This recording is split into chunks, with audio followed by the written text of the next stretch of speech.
जय श्री राम।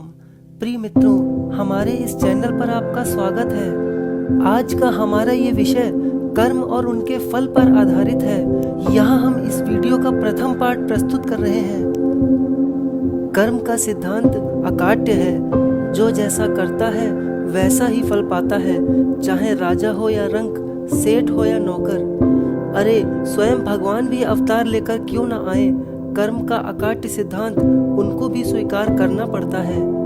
आप कर्म करने में सावधान रहो। ऐसे कर्म ना करो जो आपको बांधकर नरकों में ले जाएं, किंतु अभी जो पूर्व कर्मों का फल मिल रहा है उसमें आप प्रसन्न रहें। चाहे मीठे फल मिले, चाहे खट्टे फल या कड़वे फल, प्रसन्नता से उन्हें बीतने दो। यदि मीठे फलों से संघर्ष किया तो खटास या कड़वापन बढ़ जाएगा, अतः सबको बीतने दो। पहले जो कर्म किए हैं उनका फल मिल रहा है तो उसे बीतने दो, उसमें सत्य बुद्धि ना करो। जैसे गंगा का पानी निरंतर बहता रहता है, वैसे ही सारी परिस्थितियां बहती चली जा रही हैं। जो सदा सर्वदा रहता है उस परमात्मा में प्रीति करो, और जो बह रहा है उसका उपयोग करो। कर्म की गति बड़ी ही गहन है। गीता के 4 अध्याय में भगवान श्री कृष्ण कहते हैं, कर्मणो ह्यपि बोधवयम च विकर्मणः अकर्मणश्च बोधवयम गहना कर्मणो गतिः। अर्थात कर्म का स्वरूप भी जानना चाहिए और अकर्म का स्वरूप भी जानना चाहिए तथा विकर्म का स्वरूप भी जानना चाहिए, क्योंकि कर्म की गति गहन है। कर्म ऐसे करें कि कर्म विकर्म न बने, दूषित या बंधन कारक न बने, वरन अकर्म में बदल जाए, कर्ता अकर्ता हो जाए और अपने परमात्म पद को पा ले। अहमदाबाद में वासना नामक एक इलाका है। वहाँ एक इंजीनियर रहता था जो नहर का कार्यभार भी संभालता था।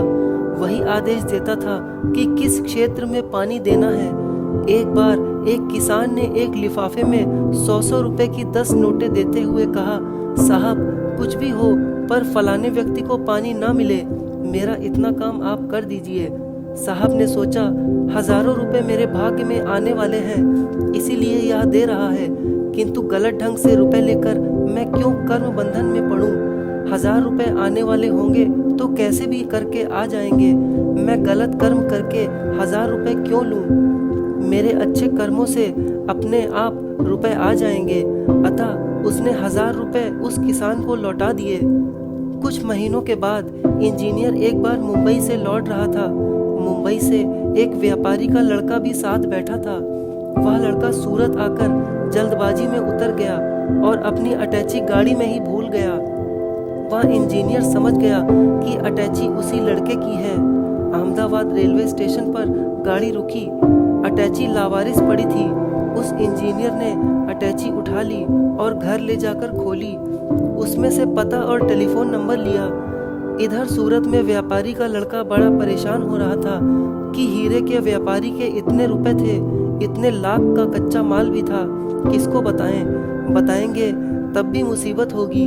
दूसरे दिन सुबह सुबह फोन आया कि आपकी अटैची रेलगाड़ी में रह गई थी, जिसे मैं ले आया हूँ और मेरा यह पता है, आप इसे ले जाइए। बाप बेटा गाड़ी लेकर वासना पहुँचे और साहब के बंगले पर पहुंचकर उन्होंने पूछा, साहब आप ही ने फोन किया था। साहब आप तसल्ली रखें, आपका सब सामान सुरक्षित है। साहब ने अटैची दी। व्यापारी ने देखा कि अंदर अभी सब माल सामान एवं रुपए ज्यों के त्यों हैं। ये साहब नहीं भगवान है। ऐसा सोचकर उसकी आंखों में आंसू आ गए। उसका दिल भर आया। उसने कोरे लिफाफे में कुछ रुपए रखे और साहब के पैरों पर रखकर हाथ जोड़ते हुए बोला, साहब फूल नहीं तो फूल की पंखुड़ी ही सही, हमारी इतनी सेवा जरूर स्वीकार करना। साहब ने पूछा, 1000 रुपए रखे हैं ना। व्यापारी ने कहा, साहब आपको कैसे पता चला कि 1000 रुपए हैं।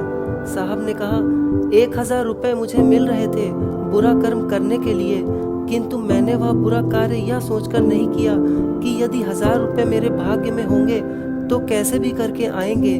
व्यापारी ने कहा, साहब आप ठीक कहते हैं, इसमें 1000 रुपए ही हैं। जो लोग टेढ़े मेढ़े रास्ते से कुछ ले लेते हैं वे तो दुष्कर्म कर पाप कमा लेते हैं, लेकिन जो धीरज रखते हैं वे ईमानदारी से उतना ही पा लेते हैं जितना उनके भाग्य में होता है।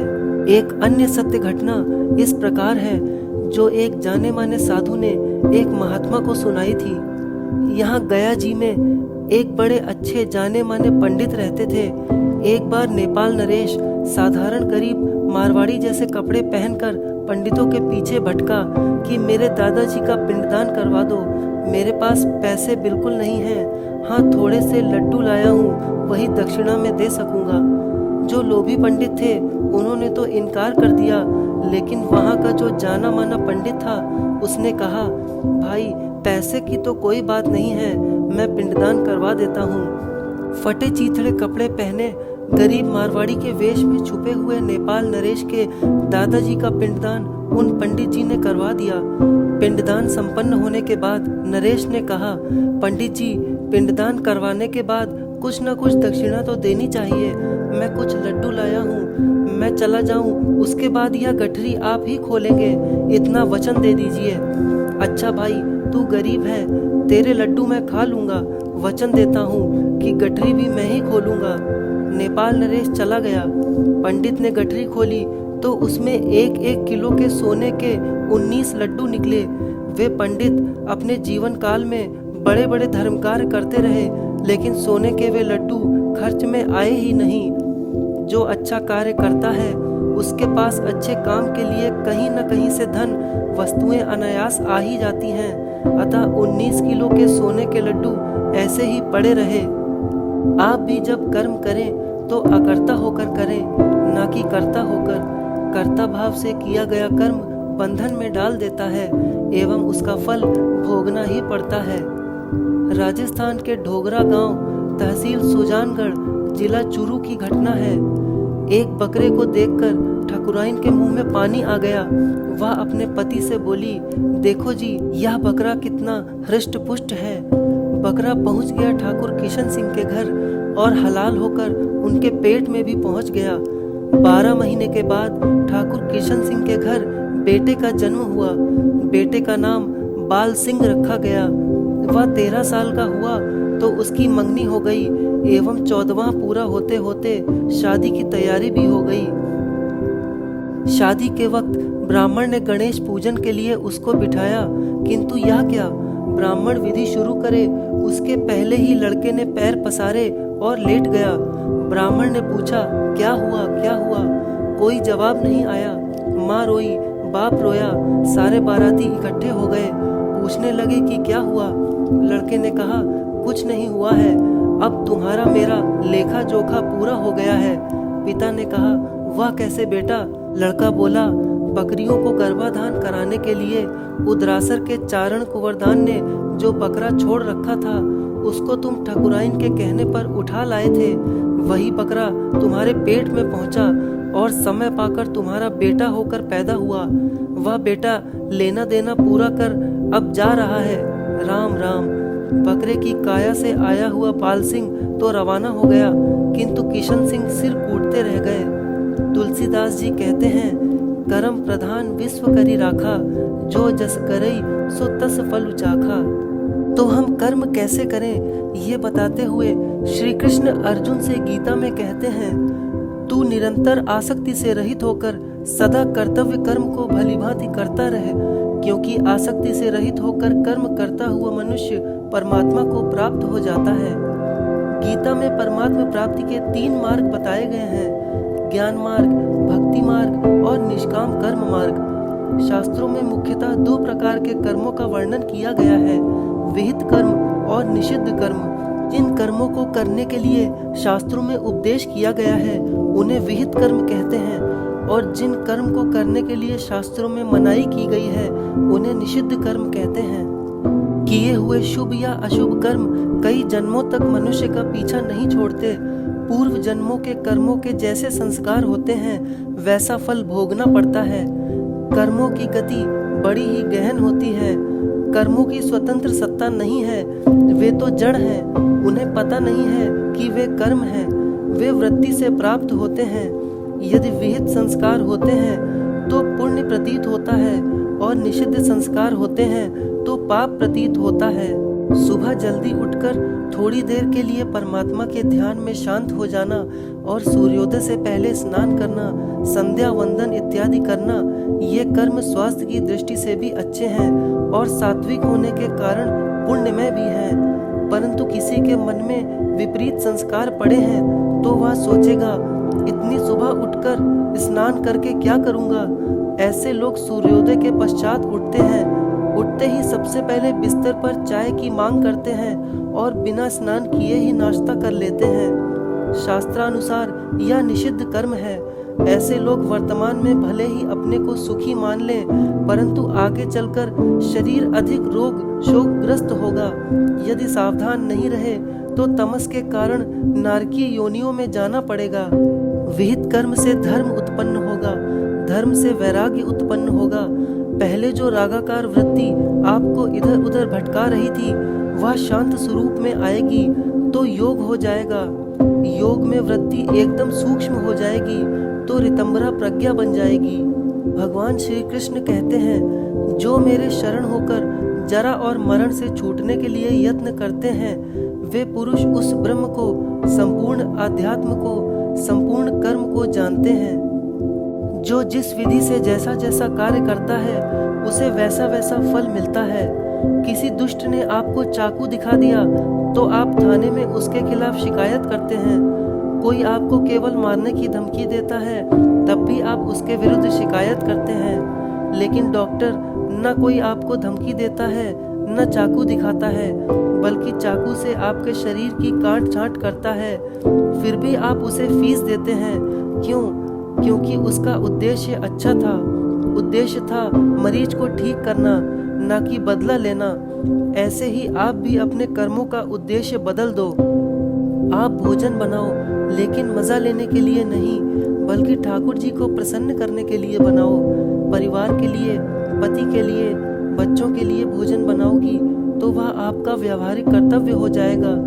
लेकिन परिवार वालों की, पति की और बच्चों की गहराई में मेरा परमेश्वर है ऐसा समझकर परमेश्वर की प्रसन्नता के लिए भोजन बनाओगी तो वह बंदगी हो जाएगा, पूजा हो जाएगा, मुक्ति देने वाला हो जाएगा। कर्म फल पर आधारित एक और सत्य घटना इस प्रकार है। पाकिस्तान के सखर में साधु बेला नाम का एक आश्रम था। रमेश चंद्र नाम के एक आदमी को उस समय के एक संत ने अपनी जीवन कथा सुनाई थी और कहा था कि मेरी यह कथा सब लोगों को सुनाना। मैं संत कैसे बना यह समाज में जाहिर करना। वह रमेश चंद्र बाद में पाकिस्तान छोड़कर मुंबई में आ गया। उस संत ने अपनी कहानी उसे बताते हुए कहा था, जब मैं गृहस्थ था तब मेरे दिन कठिनाई से बीत रहे थे। मेरे पास पैसे नहीं थे। एक मित्र ने अपनी पूंजी लगाकर रुई का धंधा शुरू किया और मुझे अपना हिस्सेदार बनाया। हम रुई खरीदकर उसका संग्रह करते और मुंबई में बेच देते। धंधे में अच्छा मुनाफा होने लगा। एक बार हम दोनों मित्रों को वहाँ के एक व्यापारी ने मुनाफे के 1 लाख रुपए लेने के लिए बुलाया।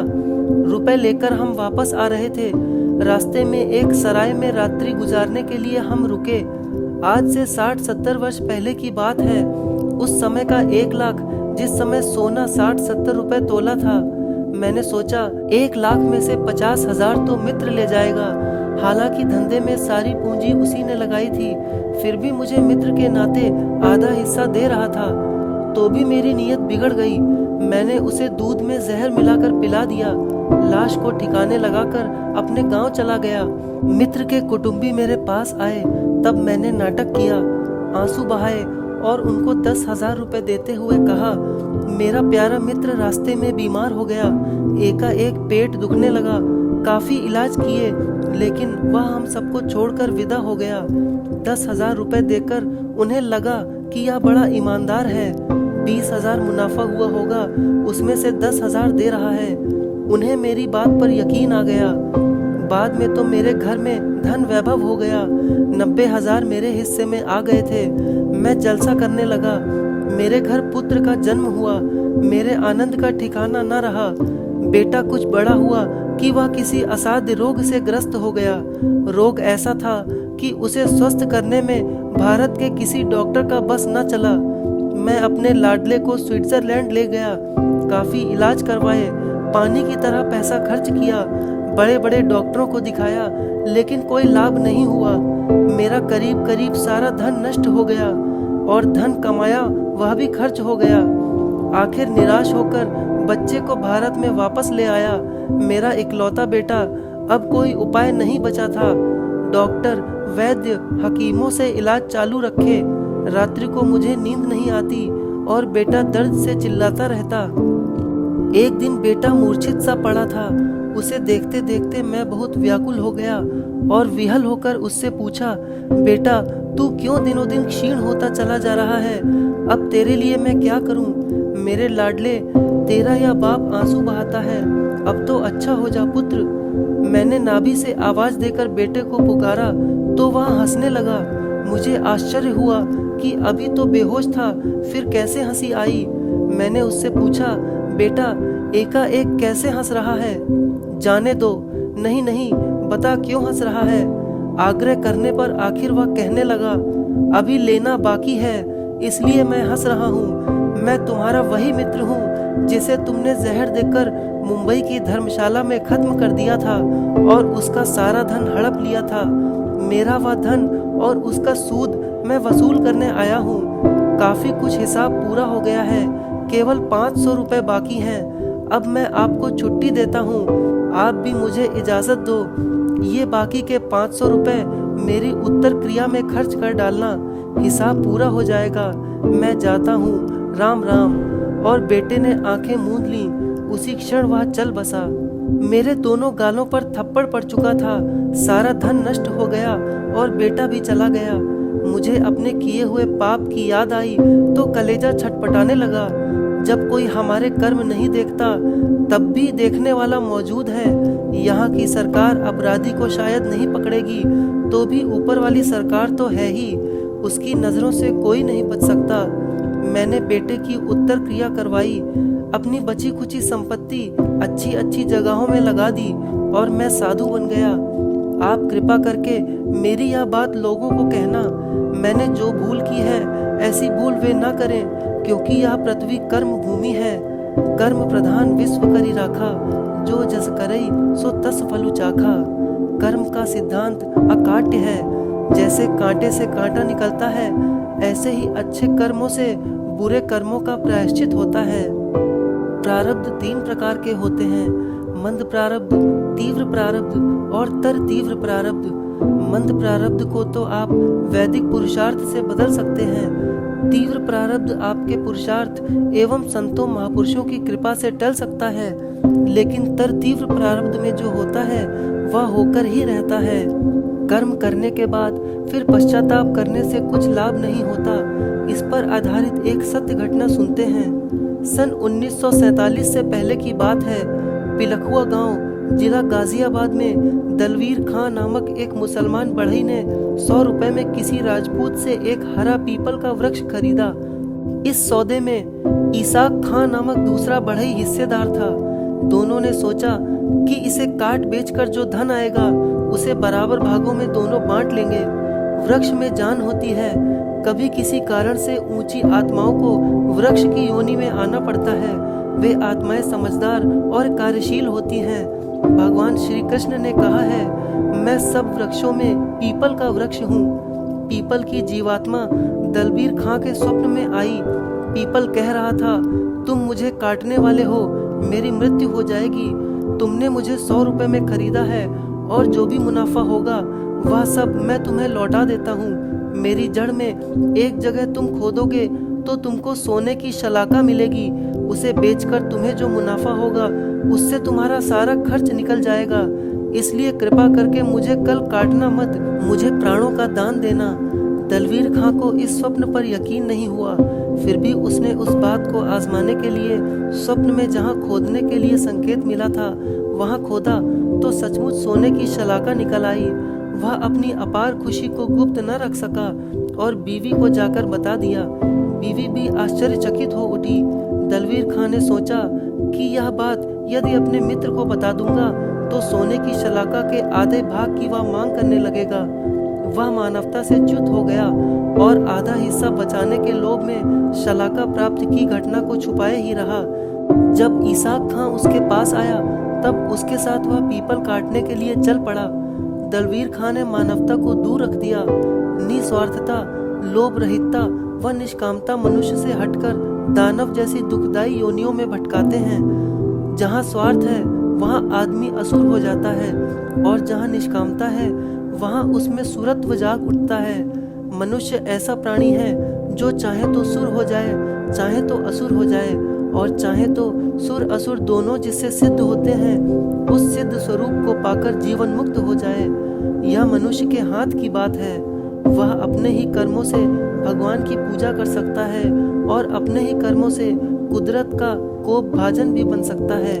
पहले नियम था कि जो हरा वृक्ष काटना चाहे वह पहले गुड़ बांटे। उसके साथ में 2-4 और भी साथी हो गए, सबको गुड़ बांटा। ज्यों ही पीपल पर कुल्हाड़ा चलाया तो लोगों ने देखा कि पीपल में से खून की धार फूट निकली। सब हैरान हुए कि वृक्ष में से खून की धारा। फिर भी दलवीर खां लोभ के अंधेपन में यह नहीं समझ पा रहा था कि रात को इसने मुझसे प्राणदान मांगा था। यह कोई साधारण वृक्ष नहीं है और इसने मुझे सुवर्ण के रूप में अपना मूल्य भी चुका दिया है। दलवीर खां स्वार्थ से इतना अंधा हो गया था कि रक्त की धार देखकर भी उसे भान नहीं आया कि मैं क्या कर रहा हूँ। उसने तो कुल्हाड़े पर कुल्हाड़े चलाना जारी रखा। जो स्वार्थ अंध बनकर किसी पर जुल्मो सितम ढाता है उसे प्रकृति तत्क्षण परिणाम देती है। ज्यों ही उसने उस निर्दोष वृक्ष पर कुल्हाड़े मारना शुरू किया त्यों ही उसका स्वस्थ सुंदर युवान बेटा, जिसके नाखून में भी रोग या बीमारी का नामो निशान नहीं था, वह एकाएक पीड़ा से कराते हुए गिर पड़ा। उधर पीपल में से रक्त की धार निकली और इधर बेटे के शरीर से रक्त प्रवाहित हो चला। उधर वृक्ष की शाखा का काटना था।